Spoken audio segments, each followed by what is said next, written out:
Zach Laws. We're here to talk about episode 5 of Twin Peaks: The Return, the revival on Showtime. And I got to say, this episode baffled me a little. I think it was the first time that I started getting slightly impatient with the pacing and what was going on. I don't begrudge David Lynch for taking his time, and I totally trust him because, we worship the ground he walks on. But I started thinking to myself, where are we going with this?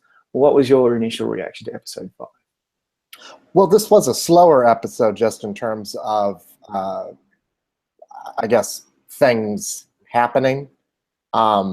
Big action, weird moments. That's not a bad thing necessarily. I mean, every story needs to have its peaks and valleys. What's really interesting is that for every question that Twin Peaks answers, there's another couple that get asked.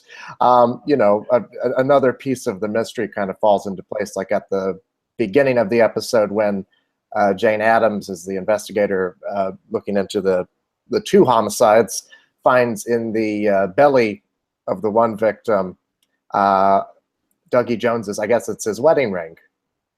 And so you think, where did that come from?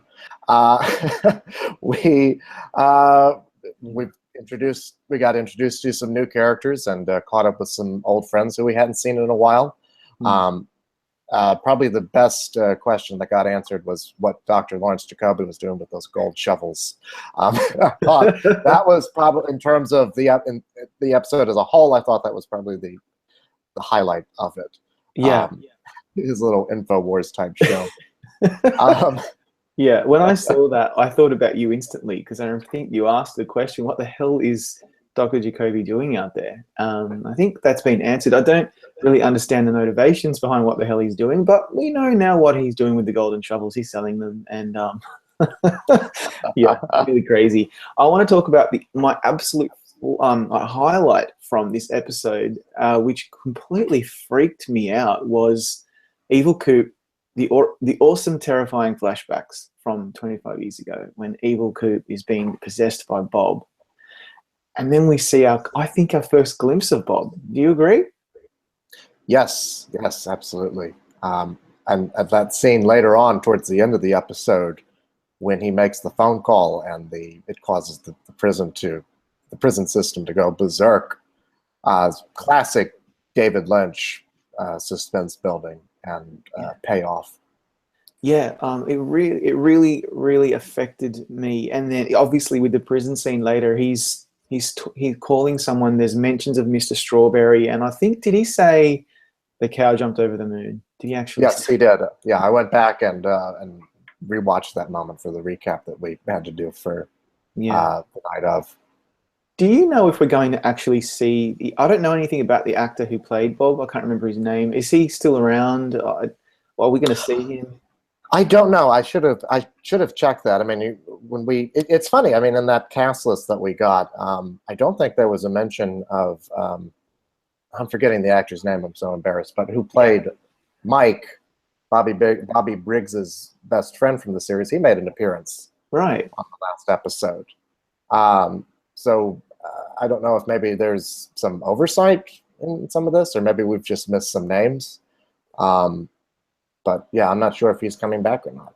Yeah, and so what happens with me is when I'm watching Twin Peaks and anyone, particularly Kyle MacLachlan, looks into a mirror, I kind of I hold onto the couch quite tightly and think, okay, brace yourself. We're going to get some images that are scary, and they're likely going to be Bob. Bob is someone that terrified me as a very young teenager, and still does for some reason. I rewatched the famous episode from that from season 2 when Bob is climbing over the couch. People talk about it all the time.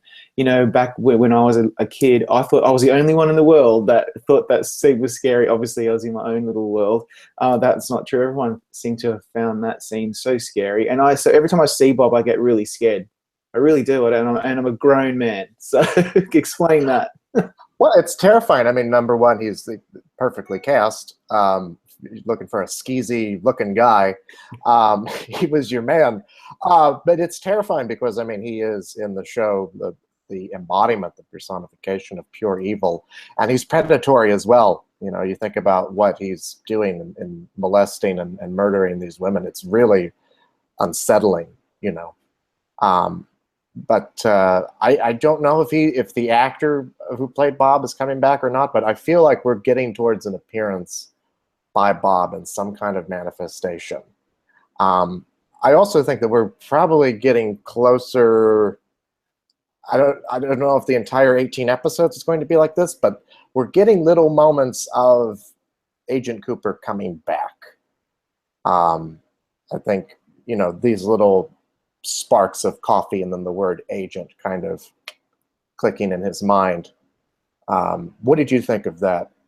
Yeah, I thought the same thing, because the Dougie Jones storyline is what is slightly frustrating me, because it just seems to be, it's not moving fast enough for my personal liking. But you're right, there are glimpses that perhaps maybe the surface is cracking, and he is either breaking through or something's going to give, because he's basically walking around very much almost in a coma.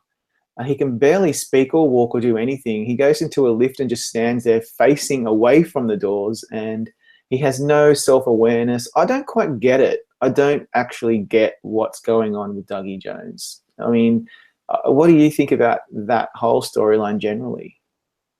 Well, it's kind of scary in a sense, because it feels pretty accurate about what you would be going through if you would just come out of a brain damaged state and were reacclimating yourself to the world and weren't aware of where you were. There's a lot of them.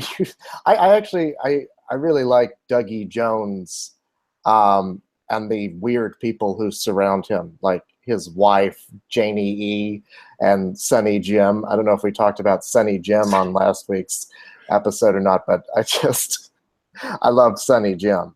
And I loved seeing that, seeing Kyle MacLachlan as Dougie Jones in these situations, like in his office building, coming up against these people who don't seem to be quite as weirded out by him as they should be. Yeah. You know, like I think of that moment where he's standing in the hallway holding himself because he's got to go to the bathroom really badly. Yeah. And then I think she makes some kind of sexual advance, and obviously it goes right over his head. Yeah. I'm looking forward to that storyline getting somewhere, and it will. Well, I'm sure it will, but I'm just being super impatient. I just want to watch it all right now. I do too. I wish we could see the whole thing right now. I know, but unfortunately, no one is getting pre-screening episodes of this show. We're all in the same boat. We all have to wait and be very patient. So there's a few other things I noticed before we see Evil Cooper in the jail, and when he makes his phone call. The special agent, well, I've written her name down, Tammy Preston. She's sitting at her desk and she's comparing photos of Evil Coop and Good Coop. And to me, that gave me some hope that, okay, I think they're starting to cotton on, that there's something going on here. Bad Coop, Evil Coop, Bob Coop is being played so beautifully by Kyle MacLachlan. He's so menacing. Surely they are now getting that this is not the Coop that we all know and love. Absolutely right. I mean, that moment where she's comparing their fingerprints, I think you start to see the wheels turning in her head of something's not right here, and this is not the same guy. And due credit to Kyle MacLachlan being able to play essentially two different characters. Hopefully soon 3 different characters when Agent Cooper finally emerges. But I mean, the stark disparity between Dougie Jones and Evil Cooper is, dare I say, Emmy-worthy. Yeah, yeah. I'm hoping he gets some Emmy attention next year, because he really is just killing it. One of the other things this week that really was exciting, not just for me but fans of the original, is that we returned to the Double R Diner and saw Norma Jennings again. And they used that as a way to introduce a new character in Amanda Seyfried. Yeah, I loved seeing Amanda Seyfried. I don't know why, but I straight away thought, oh, okay, so there's some like hints of Laura Palmer-esque type character here with Amanda, and she's dating this really grubby guy, and she's taking drugs, and that shot of her in the car, by the way, when she's looking up and she's in her coke-addled state, was so wonderful and simple, and yet really made me understand, I guess, who she was and what we can expect from her. Well, what did you think about her introduction?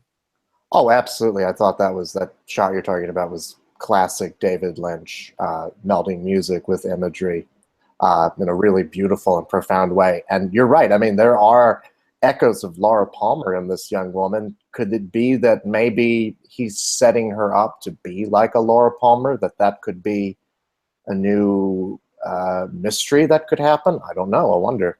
Yeah, I wonder as well. I loved seeing Norma and Shelley as well. They look amazing. It's like they've barely aged. What's Yes. happened?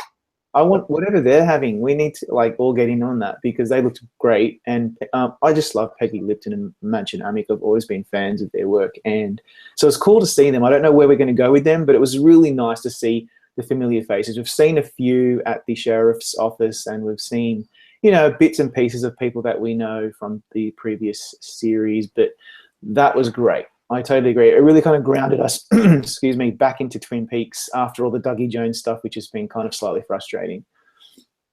Absolutely, yeah. I mean, it's wonderful seeing them. What did you think of the scene towards the end in the Bang Bang Club with another mysterious character?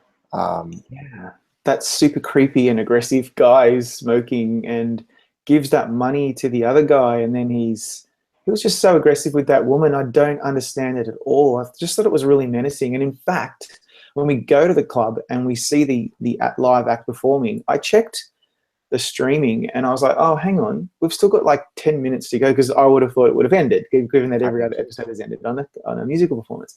I thought, okay, no, we've still got 10 minutes. Don't tell me we're going to have 10 minutes of song. That wouldn't surprise me with David Lynch. But then we got that scene, and I don't know what the hell it meant, but it's not there for no reason. He is obviously going to play some role. Have you got any theories? Well, David Lynch seems to be setting up a lot of menacing characters, not just this guy, but remember Jim Belushi from earlier in the episode as the casino boss, who's now out to get Dougie Jones. Yeah. There's also not a menacing character, but setting up the appearances of Major Briggs, the communications by Major Briggs through the Pentagon, with Ernie Hudson as the colonel. So he seems to be, in episode 5, still laying groundwork for certain things to pay off, it seems.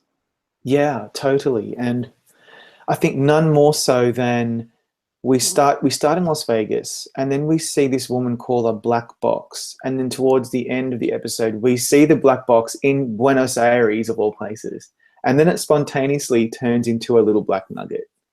And I remember like looking across at my wife and saying, did that just turn into a little black nugget? And she's like, it did. I'm like, oh my God, what is going on? This is hurting my brain. I don't know what to say.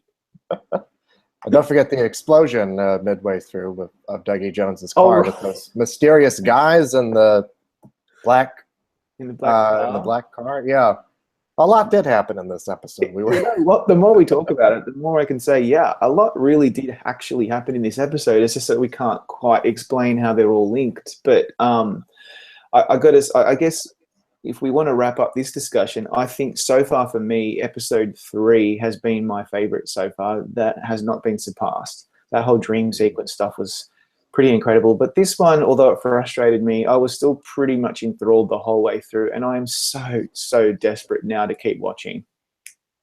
Same here, absolutely. I mean, every week that it ends, I can't wait for the next Sunday to dive deeper into this mystery that is the Twin Peaks revival.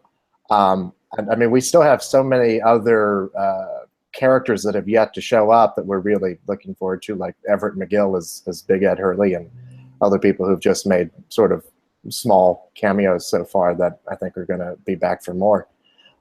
Yeah. So it's exciting. I hope so. And so look, I guess we'll wrap this up and we'll come back next week. Hopefully Charlie, who had to miss out this week, will be back, and the three of us can then dissect episode 6.